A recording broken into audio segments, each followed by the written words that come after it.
Very good. So I want to welcome all of us again to our today's worship service at Glory Baptist Church in Eldoret, Kenya. We want to thank the technical team for the good work we've been doing to make sure for those who are still staying at home, they can also be part of our worship service. May the Lord richly bless you. We also want to thank the leadership of this church for what you are doing to make sure we keep on. I've been saying this repeatedly. There is no one who can close the church of our Lord Jesus Christ, because the church is not a building. The church are the people. We are the church. Praise the name of Jesus. So we shall continue, even in death and in life. We shall continue to make sure we worship the Almighty God. A few announcements I want to put across before we move on. Number one, the church services continue. We shall be continuing doing this way, making sure that we reach those people who are not coming because of the conditions that are there today. That's why you can get our today's brochure. It is online for you. Go ahead and read it and see what we are talking about as we wind out the God stewardship of the year 2020. Other announcements are also there. Go ahead and understand and get the church and know what we are doing as per now. We are also saying that we celebrate God today as a church, being the Seed Sowing Sunday in our church. It's one of the best Sundays we have in the calendar of our church, whereby we come before the Lord to celebrate stewardship by giving as sowers. So join us today and be part of the blessings, and the Lord will bless you. For those who do not know what you are doing, I will try to show you as I summarize the goal of stewardship today. Otherwise, may the Lord bless you. For those who are at home, stay safe and keep safe in everything. We are supporting our government efforts by saying, make sure you follow the public health regulations so that you can be safe. We don't want to see people dying. It is already in Eldoret, and it is not sounding good, especially in this area of Turbo sub-county. This is our area. So people who are in this sub-county, please take care. It is not sounding good. Uasin Gishu has been safe, but now what is happening here, it is not good. We are now talking about 11 victims of the COVID-19 illness, and almost all of it is in Turbo sub-county. So please, wherever you are, our people, our church members, please take the precautions. What the government is saying should be followed, should be adhered to. Please take care of yourself, take care of our children. We don't want to hear that even our congregation, any one of them, is affected by this. Take care of yourself. It is not yet done. There is no medicine for this, and so please take care of yourself. And again, remember, covering your masks. Don't just, I have seen other people who are putting these things as if they are fashions.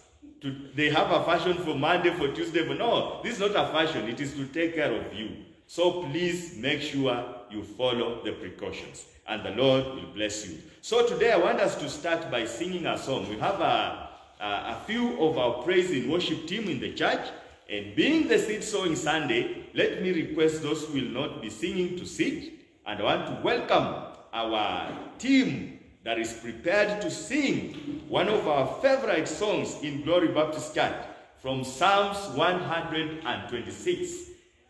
So, for those who are going to sing, please come. Pandaye kwa machozi. That is how the song goes, and we shall be blessed together. Amen. Amen. May the Lord bless you as you join us wherever you are. Thank you so much. I'm happy to see you. May the Lord bless you. God bless you. Welcome and sing this song. Enjoy, be part of it. Listen to what the song says, and God bless you.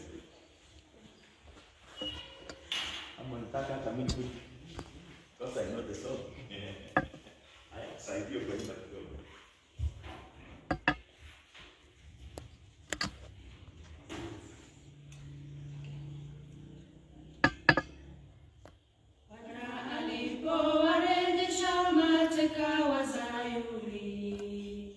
Tulikuwa kama waotao ndoto, ndipo kinywa chetu kilipojawa na kicheko, na ulimi wetu kelele za furaha. Bwana alipowarejesha mateka wa Sayuni, tulikuwa kama waotao ndoto. Ndipo kinywa chetu kilipojawa na kicheko, na ulimi wetu kelele za furaha. Ndipo waliposema katika mataifa, Bwana ametutendea mambo makuu. Tulikuwa tukifurahi, Bwana ametutendea mambo makuu. Ndipo waliposema katika mataifa, Bwana ametutendea mambo makuu. Tulikuwa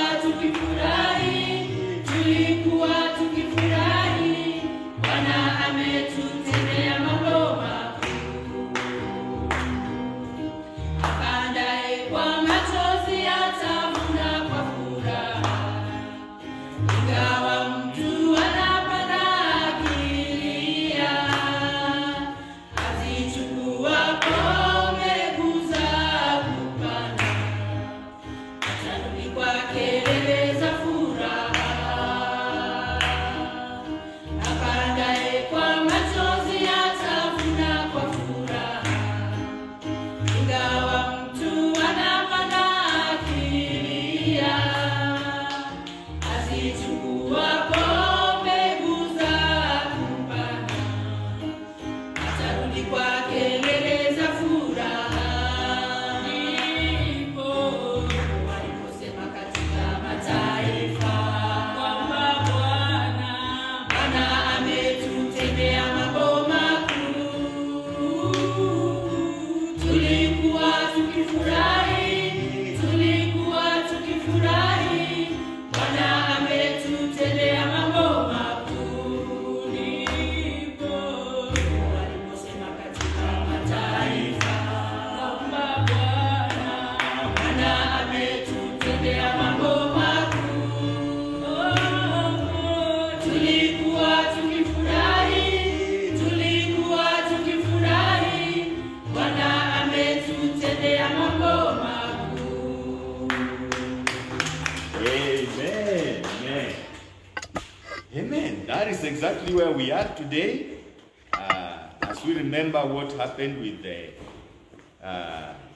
Jews in Psalms 126. So it is my joy to bring to us the message entitled Giving is Sowing. Giving is sowing. That is the message for us today. And I want us to read from the book of 2 Corinthians, chapter 9.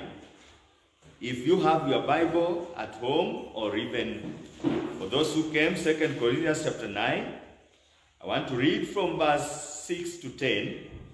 And you can also read up to verse 15. But I will be reading verse 6 to 10. 2 Corinthians chapter 9, verse 6 to 10. Let me read from the New International Version that I have today. 2 Corinthians chapter 9, verse 6 to 10. The Bible says, "Remember this, whoever sows sparingly will also reap sparingly, and whoever sows generously will also reap generously.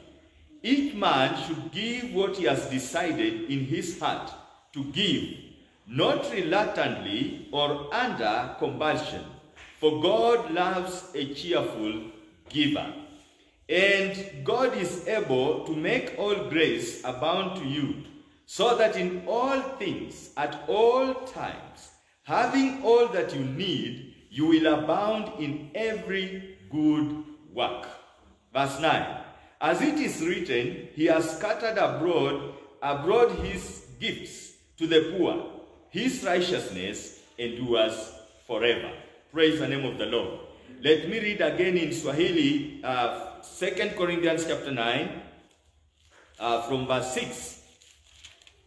2 Corinthians chapter 9, from verse 6 to 11, to verse 10. The Bible says in Swahili, kumbukeni kwamba yeyote apandaye kwa uchache pia atavuna kwa uchache, naye apandaye kwa ukarimu pia atavuna kwa ukarimu. Kila mtu atoe kama anavyokusudia moyoni mwake, si kwa uchoyo au kwa kulazimishwa, kwa maana Mungu humpenda yeye atoaye kwa moyo wa ukunjufu. Naye Mungu aweza kuwapa kila baraka kwa wingi, ili katika mambo yote kila wakati muwe na kila kitu mnachohitaji, ili muweze kushiriki kwa wingi katika kila kazi njema. Kama ilivyoandikwa, ametawanya vipawa vyake kwa ukarimu, akawapa maskini, haki yake yadumu milele. Jina la Yesu lipewe sifa. Giving is sowing. Praise the name of the Lord. This is one of the subjects and topic that has been discussed sometimes positively and sometimes negatively. But I want to bring across to all of us that giving as a Christian is sowing. When you give as a Christian for the purpose of God's work, for the purpose of enhancing the kingdom of God, you are sowing. And so today I want to give what I've called 3 reasons as to why it is important to know that our giving as Christians is sowing. Just 3 good reasons.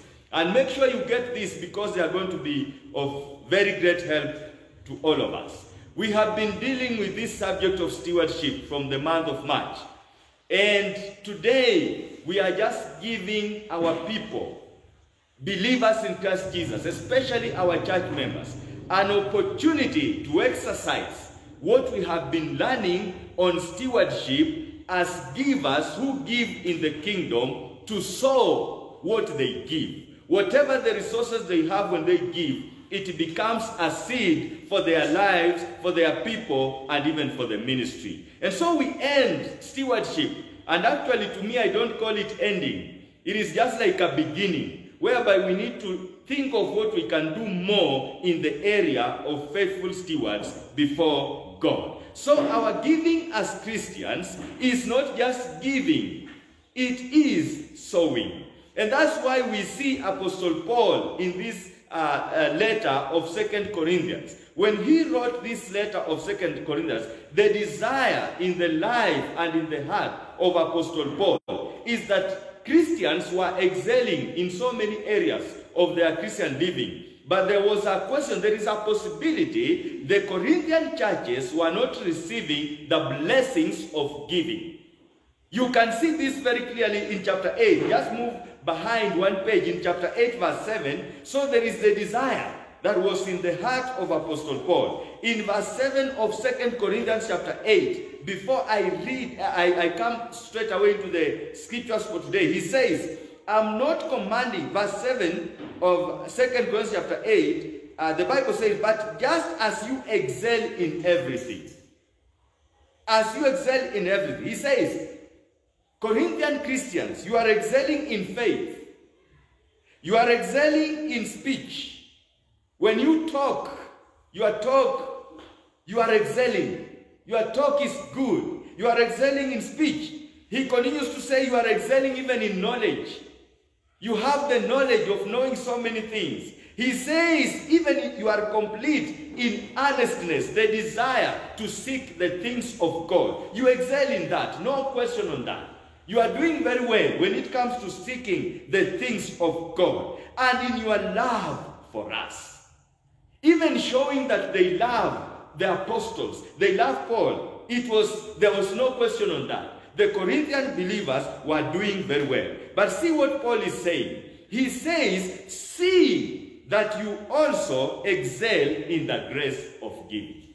Praise the name of Jesus. Amen. So they were doing well in other things. but they were not doing well when it comes in the area of giving. So Paul writes, actually the whole chapter of 8 and chapter 9, Paul is giving examples. He's reminding them that we do even have churches like the churches in Macedonia. They were poor. They were passing through difficulties, problems, and hardships. But even in their problems, they were excelling in giving. And so you, as Corinthian believers, you can also excel in the same.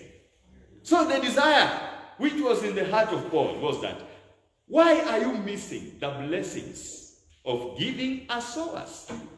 So it is very much possible. You can be a good Christian who is doing other things very well. But when it comes in the giving, you miss the blessings of giving.